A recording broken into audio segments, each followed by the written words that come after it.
Subscribe کیجئے قاری ضیاء الرحمن ربانی صاحب کے چینل کو۔ جزاک اللہ۔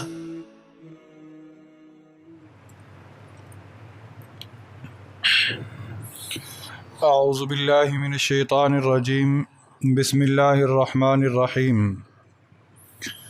هو الذی انزل من السماء ماء لکم منہ شراب ومنہ شجر فیہ تسیمون ينبت لكم به الزرع والزيتون والنخيل والأعناب ومن كل الثمرات إن في ذلك لآية لقوم يتفكرون۔ صدق اللہ مولانا العظیم۔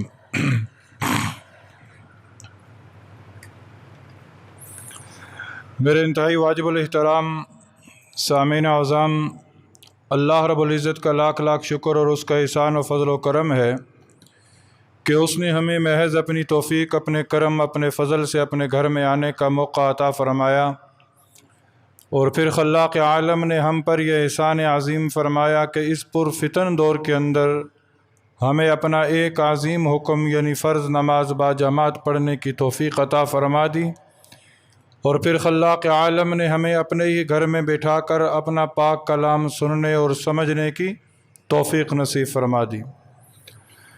محترم سامعین گرامی قدر، سورۃ النحل آپ حضرات سماعت فرما رہے ہیں۔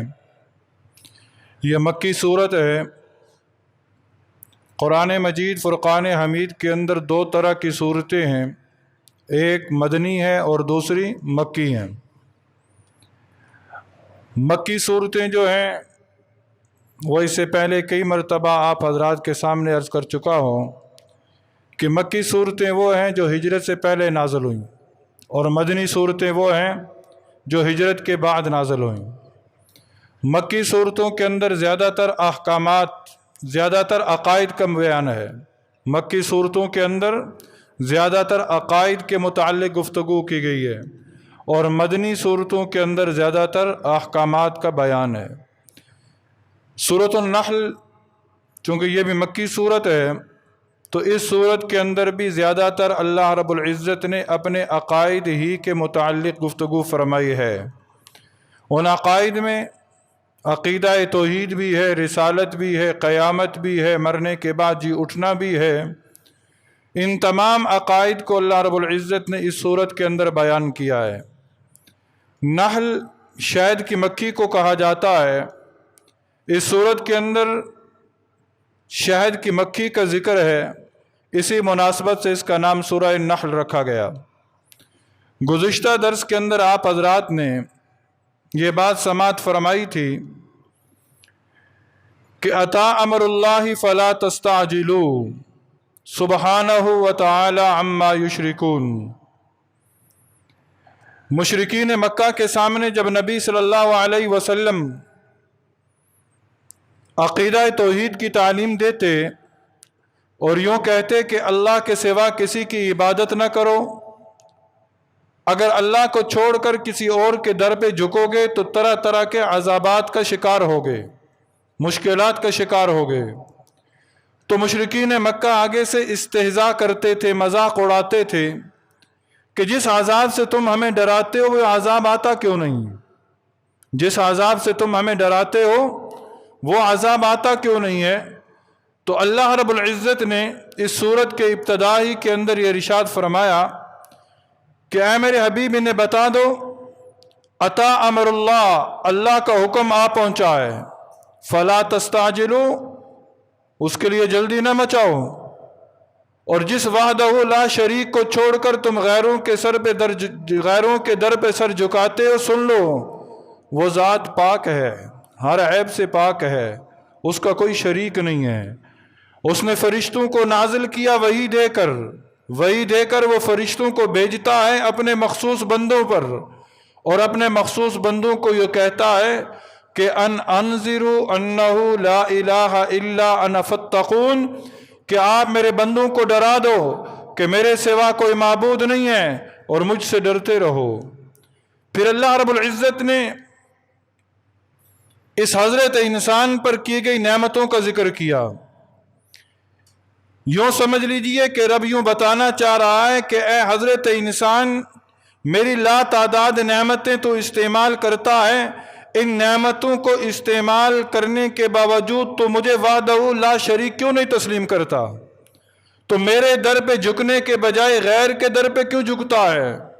تو دیکھتا نہیں ہے آسمان کی طرف، تو دیکھتا نہیں ہے زمین کی طرف کہ میں نے اسے حق کے ساتھ پیدا کیا؟ تو دیکھتا نہیں اپنے آپ کی طرف کہ میں نے تجھے ایک نطفے سے پیدا کیا اور جب تو عالم شباب پہ پہنچا تو نے جگڑنا شروع کر دیا؟ اور دیکھ تو صحیح، یہ جو چوپائے ہیں یہ میں نے کس کے لیے پیدا کیے ہیں؟ ان چوپایوں کو پیدا کرنے کا میرا کیا فائدہ ہے؟ ان چوپایوں کو میں نے تیرے لیے پیدا کیا کہ ان چوپایوں سے تو سردی کے اندر بھی کام لیتا ہے، اور ان چوپایوں سے تو گوشت بھی کھاتا ہے، اور ان چوپایوں سے تو سواری کا کام بھی لیتا ہے، اور ان چوپایوں پر تو وزن لاد کر وہاں تک جا پہنچتا ہے جہاں تو خود وزن اٹھا کر پہنچ نہ سکتا تھا۔ اے حضرت انسان، پھر دیکھ، گھوڑے اور خچر اور گدھے میں نے پیدا کیے تاکہ تم اس پر سواری کرو، اور پھر ہاں یاد رکھو، سیدھا راستہ بھی میں نے بتا دیا ہے، سیدھا راستہ بھی میں نے بتا دیا ہے۔ میں چاہتا تو تم سب کو سیدھے راستے پر چلا سکتا تھا، لیکن سیدھے راستے پہ چلانے کے لیے کوئی جبر نہیں ہے، کوئی سختی نہیں ہے۔ میں نے ان نعمتوں کا ظہور تمہارے سامنے کیا، ان نعمتوں کا بیان میں نے تمہارے سامنے کیا، اب ان نعمتوں کو دیکھ کر تم عقل پکڑو کہ ان نعمتوں کو پیدا کرنے والا کون ہے۔ کیا آسمان کو بغیر ستون کے دنیا کے اندر کوئی کھڑا کر سکتا ہے؟ بڑے سے بڑا انجینئر ہو، وہ بغیر ستون کے، بغیر سہارے کے اتنی بڑی چھت کو قائم نہیں کر سکتا۔ تو یہ دیکھو، جدھر تمہاری نگاہ جاتی ہے ادھر ہی آسمان ہے، اور اس آسمان کے نیچے کوئی ستون نہیں ہے۔ یہ بغیر ستون کو کھڑے کرنے والی جو چھت ہے وہ ذات کون سی ہے؟ وہ اللہ ہے۔ اور اللہ نے جو راستہ بتایا، اہدنا الصراط المستقیم صراط الذین انعمت علیہم، یہ راستہ میرا راستہ ہے، اس راستے پر چلو۔ اور پھر آج جو آیات میں نے تلاوت کی ہیں، اس پورے رکوع کے اندر اللہ رب العزت نے اپنی دیگر نعمتوں کا بیان کیا۔ کیا فرماتے ہیں اللہ؟ هو الذی انزل من السماء، کون اللہ؟ وہ اللہ جس نے آسمان سے پانی کو برسایا۔ پھر اس کے بعد اللہ رب العزت نے اس پانی کے فوائد جو یہ بندہ حاصل کرتا ہے اس کا بھی ذکر کیا۔ هو الذی انزل من السماء ماء لکم منہ شراب ومنہ شجر فیہ تسیمون، وہ اللہ ہے جس نے آسمان سے پانی کو نازل کیا۔ اب یہ پانی جب آسمان سے آیا، اس پانی سے تم جو فائدہ اٹھاتے ہو، ان فوائد میں سب سے بڑا فائدہ جو تم حاصل کرتے ہو وہ یہ کہ اس پانی کو بطور مشروب تم استعمال کرتے ہو۔ یہ ہمارا جو جسم ہے نا، سائنسدان اس بات کی تحقیق کرتے ہیں، بیان کرتے ہیں کہ اس جسم کے اندر 20% غذا کا عمل دخل ہے اور 80% پانی کا عمل دخل ہے۔ 80% جو ہے اس انسان کے اندر پانی کا عمل دخل ہے۔ پھر پانی سے اس نظام کو چلایا جا رہا ہے۔ اے حضرت انسان، اگر یہ پانی تجھے نہ ملے تو پھر تو خود بتا کہ تیری زندگی کی بقا کیسے ممکن ہے۔ موجودہ دور، موجودہ حالات، چولستان کی طرف دیکھ لیں، صحرائی علاقوں کی طرف دیکھ رہے ہیں، آج پانی کی قلت ہے۔ وہاں انسان تو انسان، جانور پیاس سے مر رہے ہیں۔ کیوں؟ پانی نہیں مل رہا انہیں۔ تو رب کہہ رہا ہے پانی میری نعمت ہے، آپ جو پانی استعمال کرتے ہو آج، یہ میری نعمت ہے، اس نعمت کی قدر کرو۔ اور پھر اس پانی سے درخت اگتے ہیں، اس پانی سے چارہ اگتا ہے، اس پانی سے فصلیں اگتی ہیں، اور ان درختوں کو تمہارے چوپائے کھاتے ہیں۔ ایک بکریاں چرانے والا جب اپنی بکریوں کا وہ ریوڑ لے کے گھر سے نکلتا ہے، چراگاہوں پر وہ بکریاں چرتی ہیں، ان چراگاہوں کے اندر وہ چارہ پیدا کرنے والی ذات کون سی ہے؟ وہ چارہ کس سے پیدا ہو رہا ہے؟ پانی سے۔ وہ چارہ کس سے پیدا ہو رہا ہے؟ پانی سے پیدا ہو رہا ہے۔ یہ پانی کے فوائد ہیں۔ پھر میں نے پانی کو آسمان سے نازل کیا، ينبت لكم به الزرع، جب پانی میں نے نازل کیا زمین سیراب ہوئی، اس زمین سے کھیتی ہوگی۔ ينبت لكم به الزرع، کھیتی ہوگی۔ والزیتون، زیتون اگا۔ والنخیل، کھجور کے درخت آئے۔ والعناب، اور انگور آئے۔ ومن کل الثمرات، اور ہر قسم کا پھل آیا۔ ينبت لكم به الزرع کہہ کر رب تعالیٰ نے انسان کی ان ضرورتوں کا ذکر کیا کہ جو انسان اپنی غذائی ضروریات کو پورا کرتا ہے۔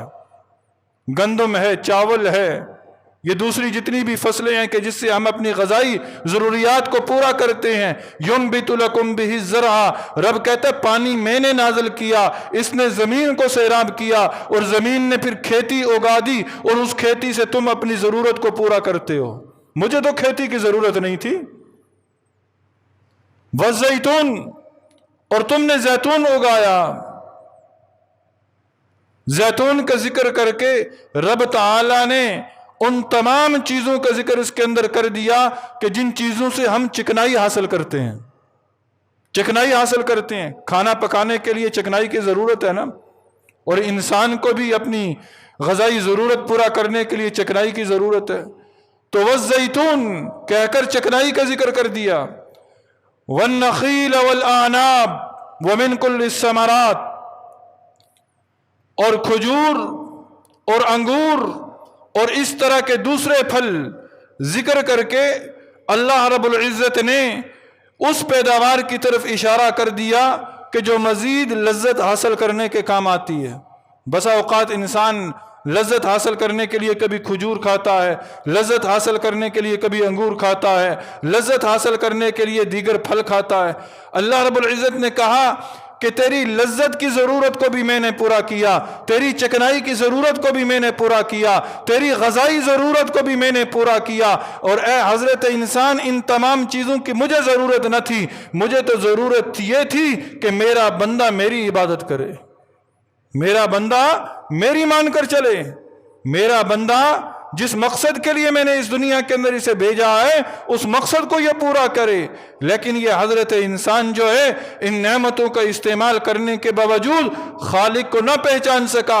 یہی وجہ ہے کہ اللہ رب العزت ارشاد فرماتے ہیں ان فی ذالک لآیۃ لقوم یتفکرون، ان تمام چیزوں کے اندر نشانی ہے ان لوگوں کے لیے جو غور و فکر کرتے ہیں، جو غور و فکر کرتے ہیں۔ اور سنو، وَسَخَّرَ لَكُمُ اللَّيْلَ وَالنَّهَارِ، میں نے رات اور دن کو مسخر کیا تمہارے لیے، میں نے رات اور دن کو بنایا تمہارے لیے۔ وَالشَّمْسَ وَالْقَمَرِ، میں نے سورج اور چاند کو بنایا تمہارے لیے۔ وَالنُّجُومُ مُسَخَّرَاتٌ بِأَمْرِي، اور یہ ستارے بھی میرے ہی حکم سے کام پر لگے ہوئے ہیں، یہ ستارے بھی میرے حکم کے تابع ہیں جو تمہاری ضروریات کو پورا کر رہے ہیں۔ اب دیکھیں رات اور دن کا نظام کیسے چل رہا ہے۔ کبھی یہ رات کے اندھیرے نے کہا کہ میں اجالے کے اندر نہیں بدلنا چاہتا، نہیں۔ کبھی دن کے اجالے نے کہا کہ میں اپنے وقت کے اندر آج زیادتی کروں گا، میں آج جلدی جو ہے اندھیرے کو نہیں آنے دوں گا، نہیں نہیں، اپنے وقت مقررہ پر رات بھی آ رہی ہے اور اپنے وقت مقررہ پر دن بھی آ رہا ہے۔ پھر دیکھو اپنے وقت مقررہ پر سورج بھی نکل رہا ہے اور اپنے وقت مقررہ پر چاند بھی نکل رہا ہے۔ اگر 24 گھنٹے سورج رہتا نا تو ہماری یہ فصلیں نہ پک پاتی، ان کے اندر مٹھاس نہ آتی۔ اگر 24 گھنٹے چاند رہتا پھر بھی فصلیں تیار نہ ہو سکتی تھی۔ اللہ رب العزت نے کتنا بہترین نظام چلایا. ستارے نہ ہوتے ہم راستوں کو پہچان کیسے سکتے تھے؟ یہ ستارے بھی اللہ کے حکم سے کام کر رہے ہیں. ان فی ذلک لآیات لقوم یعقلون، ان چیزوں کے اندر نشانی ہے ان لوگوں کے لیے جو عقل رکھتے ہیں. وما زرع لکم فی الارض مختلفا الوان، اے حضرت انسان دیکھ، یہ دنیا کے اندر رنگ برنگی چیزیں جو ہیں ان سب کے رنگ الگ الگ ہیں. گندم کا رنگ الگ ہے، چاول کا رنگ الگ ہے، کپاس کا رنگ الگ ہے. دیکھ تو صحیح کتنی نعمتیں ہیں، ان تمام تر نعمتوں کا رنگ الگ الگ ہے. ہر چیز کو الگ رنگ دینے والی ذات کون سی ہے؟ زمین ایک ہے، پانی سے آپ سیراب کرتے ہیں، گندم بیجتے ہیں، گندم نکلتی ہے، اس کا رنگ الگ ہے. اسی زمین پہ چاول کو بویا جاتا ہے، اس کا رنگ الگ ہے. اسی زمین پہ کپاس کو بیجا جاتا ہے، اس کا رنگ الگ ہے. اسی زمین پر گنے کی کاشت کی جاتی ہے، اس کا رنگ الگ ہے. کون سی فیکٹری ہے اس دھرتی کے نیچے جو مختلف رنگ دے رہی ہے؟ یہ وہ فیکٹری ہے کہ جس کو رب تعالیٰ خود اپنے حکم سے چلا رہا ہے، اپنے حکم سے چلا رہا ہے. ان فی ذلک لآیۃ لقوم یذکرون، بے شک ان چیزوں میں نشانی ہے ان لوگوں کے لیے جو سبق حاصل کرتے ہیں. اور سن، اللہ وہ ہے، وَهُوَ الَّذِي سَخَّرَ الْبَحْرَ لِتَأْكُلُوا مِنْهُ لَحْمًا طَرِيًّا، جس نے سمندر کو تمہارے لیے مسخر کیا. اللہ وہ ہے جس نے سمندر کو تمہارے لیے مسخر کیا تاکہ تم اس میں سے گوشت کھاؤ. لِتَأْكُلُوا مِنْهُ لَحْمًا طَرِيًّا، تاکہ اس میں سے تم گوشت کھاؤ، مچھلی کھاؤ. مچھلی کہاں ہوتی ہے؟ پانی میں. سمندر کا ذکر کر کے سارے پانی بیچ میں شامل ہو گئے. وَتَسْتَخْرِجُوا مِنْهُ حِلْيَةً تَلْبَسُونَهَا، سمندر کو میں نے تمہارے لیے مسخر کیا، اسی سمندر سے تم زیورات کو نکالتے ہو اور پہنتے ہو. زیورات، یہ موتی جو ہے یہ کہاں سے نکلتا ہے؟ سمندر کی تہہ سے نکلتا ہے. کس کے لیے؟ اے حضرت انسان تیرے لیے. وَتَرَى الْفُلْكَ مَوَاخِرَ فِيهِ، دیکھ کشتیوں کی طرف کہ کس طرح وہ سمندر کی لہروں کو چیرتی ہوئی چلتی ہیں. وہ خود اپنی مرضی سے چل نہ سکتی تھی، میں نے پانی کو حکم دیا، پانی ٹھہر جا، میرا یہ بندہ کشتی پہ سوار ہو کے جا رہا ہے. کیوں جا رہا ہے؟ وَلِتَبْتَغُوا مِنْ فَضْلِي، میں نے پانی کو حکم اس لیے دیا اور کشتی پانی پر اس لیے چلی تاکہ تم کشتی پر سوار ہو کر میرے فضل کو تلاش کرو. وَلِتَبْتَغُوا مِنْ فَضْلِي، تاکہ تم میرے فضل کو تلاش کرو. تجارت کے ذریعے کرو، سیر و سیاحت کے ذریعے کرو، میرے فضل کو تلاش کرو. جمعے کے حکم کے بارے میں آتا ہے، یا ایھا الذین آمنوا اذا نودی للصلاۃ من یوم الجمعہ فاسعوا الی ذکر اللہ وذروا البیع ذالکم خیر لکم ان کنتم تعلمون.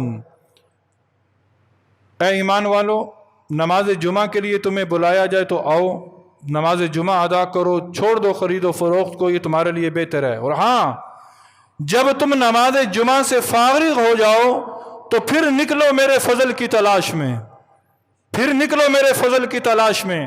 تو پتہ چلا اسلامی اصولوں کے مطابق تجارت کا کرنا اور اس سے ملنے والا نفع جو ہے یہ اللہ کا فضل ہے، یہ اللہ کا فضل ہے. جس نے اسلامی اصولوں کے مطابق تجارت کی، اس سے جو اسے نفع ملا وہ یاد رکھ لے یہ اللہ کا فضل اسے مل گیا، یہ اللہ کا فضل اسے مل گیا. تو اللہ رب العزت کشتی کی مثال دے کر فرما رہے ہیں کہ میں نے پانی کو حکم دیا کہ تو اس پانی کو چیرتے ہوئے تمہاری یہ کشتیاں چلتی ہیں اور اس کشتی پہ سوار ہو کر تم میرے فضل کو تلاش کرتے ہو. اور تم میرے فضل کو تلاش کیوں کرو؟ لعلکم تشکرون، شاید کہ تم شکر گزار بندے بن جاؤ، شاید کہ تم شکر گزار بندے بن جاؤ. کیونکہ جنت میں آنے کے دو ہی راستے ہیں، ایک صبر کا راستہ ہے، دوسرا شکر کا راستہ ہے. صبر اختیار کرو گے پھر بھی جنت نصیب ہوگی، شکر اختیار کرو گے پھر بھی جنت ملے گی. وَأَلْقَى فِي الْأَرْضِ رَوَاسِيَ أَن تَمِيدَ بِكُمْ، وَأَنْهَارًا وَسُبُلًا لَعَلَّكُمْ تَهْتَدُونَ۔ اور سنو، یہ زمین جس پہ تم چلتے ہو نا، کبھی اکڑ کے چلتے ہو، کبھی بدماشی سے چلتے ہو، کبھی اس زمین پہ چلتے ہوئے میرے حکم کو توڑتے ہو، کبھی اس زمین پہ چلتے ہوئے میری نبی کی سنتوں کا مذاق اڑاتے ہو، سنو، یہ زمین ٹھہر نہ سکتی اگر میں نہ چاہتا۔ میں نے زمین کو پانی پہ پیدا کیا، پانی پہ زمین نہ ٹھہر رہی تھی، اچکولے کھا رہی تھی۔ زمین کو جب پیدا کیا گیا، پانی پہ زمین اپنی جگہ نہیں ٹھہر رہی تھی۔ اللہ رب العزت نے اس زمین کو ٹھہرانے کے لیے اس پر پہاڑوں کو بطور میخیں گاڑ دیا۔ اے حضرت انسان ذرا خود سوچ، اگر پہاڑ نہ ہوتے اور زمین پانی پر ہوتی تو ہم چلتے کیسے؟ یہ زمین تو ٹھہر نہ سکتی، یہ تو اچکولے کھاتی، ہم اپنے توازن کو کیسے برقرار رکھ سکتے تھے؟ اللہ رب العزت فرماتے ہیں کہ دیکھ اے حضرت انسان، میں نے تیرے لیے کیا ہے، میں نے پہاڑوں کو گاڑ دیا زمین کے اندر، وَأَنْهَارًا، اور پھر اسی زمین میں نے دریا بنائے، وَسُبُلًا، اور راستے بنائے، لَعَلَّكُمْ تَهْتَدُونَ، تاکہ تم منزل مقصود تک پہنچ سکو۔ دریا، راستے، ہم نے کہیں جانا ہو، ہم ان راستوں پہ جاتے ہیں۔ یہ راستوں کی نشاندہی کیسے ہوئی؟ یہ راستے کس نے بنائے؟ راستے نہ ہوتے اس دھرتی پر تو ہم اپنی منزل تک پہنچ سکتے تھے؟ رب تعالیٰ فرماتے ہیں یہ تمام تر نعمتیں اے حضرت انسان، وعلامات، اور راستے بنائے، اور پھر راستے بنانے کے بعد ان کے اندر میں نے نشانیاں بھی رکھیں، وَبِالنَّجْمِ هُمْ يَهْتَدُونَ، ستاروں سے بھی لوگ راستہ معلوم کرتے ہیں۔ آسمان پر ستارے، زمین پہ راستے، ان ستاروں کے ذریعے پہلے دور کے اندر ستاروں کے ذریعے راستے معلوم کیے جاتے تھے، راستے معلوم کیے جاتے تھے۔ اے حضرت انسان، ان تمام تر چیزوں کو دیکھنے کے باوجود تم میری وحدانیت کو تسلیم کیوں نہیں کرتا؟ تم مجھے چھوڑ کر غیر کے در پہ کیوں جھکتا ہے؟ بتا مجھے، افمن یخلق کمن لا یخلق، اب مجھے بتاؤ، وہ ذات جو ان ساری چیزوں کو پیدا کرتی ہے کیا برابر ہو سکتی ہے اس کے جو کچھ پیدا نہیں کرتا؟ جن کو تم پوجتے ہو، جنہیں تم اپنا معبود تسلیم کرتے ہو، اپنا معبود بناتے ہو، انہوں نے بھی کوئی چیز پیدا کی ہے؟ انہوں نے بھی کسی چیز کی تخلیق کی ہے؟ میں نے تو کیا کیا؟ آسمان سے پانی برسایا، میں نے کھیتیاں اگائیں، میں نے زیتون اگایا، میں نے کھجوریں اگائیں، میں نے طرح طرح کے پھل اگائے، میں نے رات اور دن کو مسخر کیا، میں نے چاند اور سورج کو تمہاری خدمت پر معمور کیا، میرے ستارے میرے حکم کے مطابق چلتے ہیں، پھر رنگ برنگی چیزیں میں نے تمہارے لیے بنائیں، پھر میں نے سمندر کو تمہارے لیے مسخر کیا تاکہ تم اس میں سے گوشت کھاؤ، اس میں سے زیورات نکال کر استعمال کرو، کشتیاں بنائیں تاکہ تم سمندر کی لہروں کو چیرتے ہوئے آگے نکلو، میرے فضل کو تلاش کرو۔ اس زمین میں نے پہاڑ گاڑے تاکہ زمین اپنی جگہ برقرار رہے، اسی زمین میں نے نہریں بنائیں، اسی زمین میں نے راستے بنائے، یہ ساری چیزیں میں نے پیدا کی۔ کیا میری ذات اس کے برابر ہو سکتی ہے کہ جس نے کچھ بھی پیدا نہ کیا؟ افمن یخلق کمن لا یخلق افلا تذکرون، نصیحت کیوں نہیں پکڑتے؟ اتنی ساری چیزوں کو دیکھنے کے بعد بھی کہتے ہو کہ غیر اللہ سے ہوتا ہے، غیر سے ہوتا ہے۔ نہیں میرے دوست، غیر سے کچھ نہیں ہوتا، ہوتا اس سے ہے کہ جس نے میرے اور آپ کے تمام نظام کو چلایا ہوا ہے۔ وَإِن تَعُدُّوا نِعْمَةَ اللَّهِ لَا تُحْصُوهَا، یہ تو چند نعمتیں بیان کی، چند نعمتوں کا بیان کرنے کے بعد رب خود کہہ رہا ہے میری اتنی نعمتیں ہیں، اتنی نعمتیں ہیں، اگر تم گننا چاہو تو گن نہیں سکتے۔ انسان بیٹھے نا کسی دن، اپنے پاؤں کے انگوٹھے سے لے کر سر کے بال تک گننا شروع کرے، سارا دن لگا رہے، گنتا رہے، ایک جسم پر اللہ نے جو نعمتیں اسے عطا کی ہیں وہ ان نعمتوں کو بھی نہیں گن سکتا، ان نعمتوں کو بھی نہیں گن سکتا۔ ان اللہ لغفور الرحیم، بے شک اللہ بخشنے والا اور رحم کرنے والا ہے، اور اللہ وہ ہے واللہ یعلم ما تسرون وما تعلنون، اللہ وہ باتیں بھی جانتا ہے جو تم چھپ کر کرتے ہو، اور اللہ ان باتوں کو بھی جانتا ہے جو تم اعلانیہ کرتے ہو۔ تم چھپ کر شرک کرو یا علل اعلان شرک کرو، تم چھپ کر کسی سے مدد مانگو اللہ کو چھوڑ کر، یا علل اعلان کسی کے در پہ جا کر جھکو اور کہو کہ میری بگڑی بنا دے، اللہ سب کچھ جانتا ہے۔ سن لو، والذین یدعون من دون اللہ لا یخلقون شیئا وہم یخلقون، اللہ تعالیٰ کو چھوڑ کر یہ لوگ جن دیوتاؤں کو پکارتے ہیں وہ کچھ بھی پیدا نہیں کرتے، وہ کچھ بھی پیدا نہیں کرتے، وہ تو خود پیدا ہوئے ہیں، وہ تو خود پیدا ہوئے ہیں۔ اللہ لا الہ الا هو الحی القیوم لا تاخذہ سنۃ ولا نوم لہ ما فی السماوات وما فی الارض من ذا الذی یشفع عندہ الا باذنہ یعلم ما بین ایدیہم وما خلفہم ولا یحیطون بشیء من علمہ الا بما شاء وسع کرسیہ السماوات والارض ولا یؤودہ حفظہما وہو العلی العظیم۔ یہ ہے رب کا تعارف۔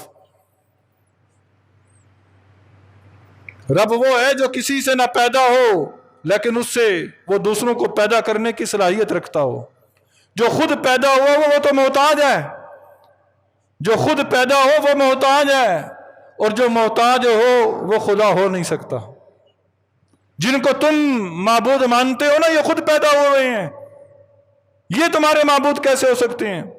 مشرکین مکہ نے بت بنائے ہوئے تھے نا، لات کا، حبل کا، عزا کا، وہ بڑے بڑے لوگ تھے ان کے آباء و اجداد میں، ان کے نام کے بت بنائے ہوئے تھے، انہوں نے ان سے مانگتے تھے۔ رب تعالیٰ فرماتے ہیں یہ تو خود پیدا ہوئے ہیں، یہ تمہاری کیسی مدد کریں گے؟ مدد تو وہ کرے گا جو کسی سے پیدا نہ ہوا ہو، اور وہ ذات کون سی ہے؟ وہ اللہ کی ذات ہے، صرف وہ اللہ کی ذات ہے۔ اموات غیر احیاء، جنہیں تم پوجتے ہو نا، یہ سارے کے سارے بے جان ہیں، ان کے اندر زندگی نہیں ہے۔ وما یشعرون ایان یبعثون، اور انہیں اس بات کا بھی احساس نہیں ہے کہ انہیں دوبارہ کب زندہ اٹھایا جائے گا، انہیں اس بات کا بھی احساس نہیں ہے۔ جب انہیں اس بات کا بھی احساس نہیں ہے تو اے حضرت انسان تو خود بتا وہ تمہاری مدد کیسے کر سکتے ہیں؟ آج موجودہ دور کے اندر بھی ہم اپنی ضروریات کو رب تعالیٰ کے دربار سے پورے کروانے کے بجائے غیر کے دروازے پہ لے کے جاتے ہیں، اور یہ دیکھتے بھی ہیں کہ یہ اللہ کا بندہ ہے، یہ خود پیدا ہوا ہے، یہ بھی کسی کا محتاج ہے، یہ ہماری ضرورت کو کیسے پورے کر سکتا ہے؟ ہماری ضرورت کو وہ پورا کرے گا جو ہمارے ہر سانس کے بعد دوسری سانس بن مانگے ہمیں عطا کرتا ہے۔ وہ رب ہے، اسی رب کے در پہ جو آئے گا اسی کی مشکلات حل ہوں گی، اور دونوں جہاں اسی کی سنوریں گے۔ اللہ تعالیٰ کی بارگاہ میں یہ دعا ہے کہ جو کچھ کہا اور سنا اللہ رب العزت ہمیں اس پر عمل پیرا ہونے کی توفیق نصیب فرما دے۔ آمین ثم آمین۔